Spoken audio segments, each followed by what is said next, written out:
வணக்கம் நண்பர்களே, நான் தான் உங்கள் விஜே வனஜா. மறக்காம நம்ம சேனலை சப்ஸ்கிரைப் பண்ணுங்கள், பக்கத்தில் இருக்க பெல் ஐக்கானை கிளிக் பண்ணுங்கள். இன்றைக்கி நம்ம வீடியோவில் என்ன டிஷ் பார்க்க போகிறோம் அப்படி பார்த்தீங்கன்னா, வீட்டிலே நாம் செஞ்ச ஆனியன் ஃப்ரைட் ரைஸ். இது எப்படி செய்யறதுன்னு பார்க்கலாம் வாங்க, வீடியோக்குள்ளே போகலாம். ஸோ ஃபர்ஸ்ட் நம்ம கேஸில் ஒரு பேன் வச்சுக்கலாம். பேன் வச்சுட்டு நான் நல்லெண்ணெய் ஆட் பண்ணுறேன். 2 டேபிள் ஸ்பூன் போல் நல்லெண்ணெய் ஆட் பண்ணிக்கலாம். எண்ணெய் கொஞ்சம் சூடாகட்டும். இப்போ எண்ணெய் சூடாயிடுச்சு.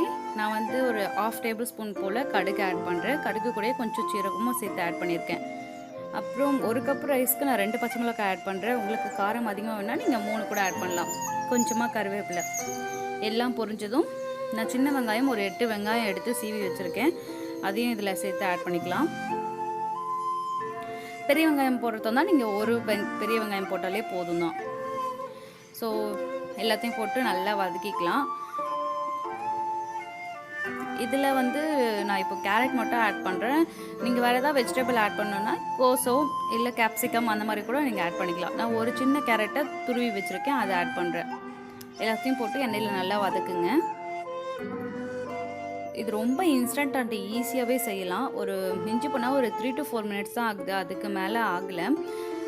நான் இது ரெகுலராக எங்கள் வீட்டில் எப்போவுமே செய்வேன். எல்லாருக்குமே ரொம்ப பிடிக்கும் இந்த டிஷ்ஷு. நீங்களும் இதை ட்ரை பண்ணி பாருங்கள், கண்டிப்பாக ரொம்ப ஈஸி.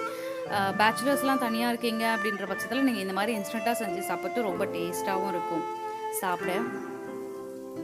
இது கூட இன்னுமே எக் ஆட் பண்ணி சாப்பிட்டிங்கன்னா ரொம்ப டேஸ்ட்டாக இருக்கும். நான் அந்த மாதிரி ஒரு வீடியோ எடுத்து காட்டுறேன். அப்புறம் இப்போ தேவையான அளவுக்கு உப்பு ஆட் பண்ணிக்கலாம். ரைஸ்க்கும் சேர்த்து உப்பு ஆட் பண்ணிக்கோங்க. இப்போவே உப்பு ஆட் பண்ணிட்டு இப்போ நல்லா வதக்கி விடுங்க. எல்லா ஆனியன் கேரட்லேயும் உப்பு மிக்ஸ் ஆகிற அளவுக்கு நம்ம வதக்குங்க. இது ரொம்ப ப்ரௌனிஷாக ஆகிற வரைக்கும்லாம் வதக்க தேவையில்ல, லைட்டாக வதக்கினாலே போதும். ஏன்னா சில பேருக்கு ரொம்ப வதக்கினா பிடிக்கும், அந்த மாதிரி நீங்கள் உங்கள் இஷ்டம் ரெடி பண்ணிக்கலாம். பட் இது லைட்டாக அந்த கிறிஸ்பினஸ் இருந்தால் சாப்பிட ரொம்ப டேஸ்ட்டாக இருக்கும். ஸோ இப்போ வந்து நம்ம மசாலாலாம் ஆட் பண்ண போகிறோம். ஒரு 1.5 டேபிள் ஸ்பூன் போல் சிக்கன் மசாலா ஃபஸ்ட்டு ஆட் பண்ணிக்கோங்க. பச்சை மிளகாவோட காரம் மட்டும் சில பேருக்கு பிடிக்கும், அதை மட்டும் எடுத்துக்கலாம். எனக்கு வந்து தனி மிளகாய்த்தூளும் ஆட் பண்ணுறது பிடிக்கும். நான் வந்து இப்போ தனி மிளகாய்த்தூள் வந்து 1 டேபிள் ஸ்பூன் போல் ஆட் பண்ணுறேன். ஏன்னா ஆல்ரெடி நான் 2 பச்சை மிளகாய் போட்டிருக்கேன் இல்லையா, ஸோ அதனால் 1 டேபிள் ஸ்பூன் போல் தனி மிளகாய்த்தூள் ஆட் பண்ணுறேன். இதெல்லாம் சேர்க்கும் போது உண்மையிலே ரொம்ப டேஸ்ட்டாக இருக்கும். நீங்கள் வெளியில் போய் சாப்பிட்ற அதே ஃப்ரைட் ரைஸ் டேஸ்ட்டு உங்களுக்கு வீட்டில் இந்த மாதிரி செஞ்சாலே கிடைக்கும். மிளகுத்தூள் கூட நம்ம ஆட் பண்ணலாம். குழந்தை சாப்பிட்றதுனால மிளகுத்தூள் ஆட் பண்ணலாம், ஏன்னா ரொம்ப காரமாக இருக்க வேண்டான்ட்டு. நீங்கள் பெரியவங்க சாப்பிட்றீங்கன்னா மிளகுத்தூளும் இதை கூட சேர்த்து ஆட் பண்ணிக்கோங்க, இன்னுமே நல்லாயிருக்கும்.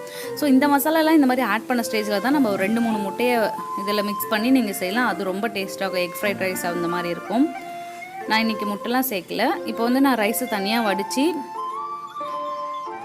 அதில் அப்படியே இந்த மசாலாவோட மிக்ஸ் பண்ண போகிறேன். ஸோ நீங்கள் வந்து புதுசாக ரைஸ் வடிக்கிறீங்க அப்படின்னா அதை நல்லா காய வச்சுருங்க. ஒரு சில்னஸாக ஆன பிறகு கட்டியாக இருந்தால் அதெல்லாம் உடச்சி விட்டுட்டு அதுக்கப்புறம் மசாலாவோடு சேர்த்து ஆட் பண்ணுங்கள், நல்லா வரும். இது உண்மையிலே ரொம்ப டேஸ்ட்டாக இருக்குது. இப்போ இந்த மசாலாவோடு சேர்த்து பார்க்கும்போது பயங்கர ஸ்மெல்லிங்காக இருக்குது, சூப்பராக இருக்குது. ஸோ எல்லாத்தையும் நல்லா மிக்ஸ் பண்ணி விடுங்க. ஏன்னா அந்த சால்ட்டு மசாலா எல்லாமே ரைஸில் மிக்ஸ் ஆகணும். வித் மிளகாய் அந்த பச்சை மிளகாவோட காரமும் அதில் சேரணும். ஸோ அந்த மாதிரி நல்லா மிக்ஸ் பண்ணி விட்டிங்கன்னா அவ்வளோதான். ரைஸ் ஓரளவுக்கு ஹீட் ஆன பிறகு நம்ம ஸ்டவ் ஆஃப் பண்ணிடலாம். ரொம்ப ஈஸி அண்ட் இன்ஸ்டண்ட்டான ஆனியன் ஃப்ரைட் ரைஸ் வந்து ரெடி ஆகிடுச்சு. பாருங்கள், எனக்கே பெருசாக ரொம்ப நேரம் ஆகலை, ஒரு 3 மினிட்ஸ் தான் ஆச்சு. இது கூட நீங்கள் இன்னுமே அந்த கோஸு எக்கு கேப்சிகம் அதெல்லாம் ஆட் பண்ணி சாப்பிட்றச்சா இன்னும் டேஸ்ட்டாக இருக்கும். அந்த மாதிரி நீங்கள் வெஜிடபிள்ஸ்லாம் கிடச்சா நீங்கள் ட்ரை பண்ணுங்கள். ஓகே ஃப்ரெண்ட்ஸ், இந்த வீடியோ உங்களுக்கு பிடிச்சிருக்கும்னு நான் நம்புகிறேன்.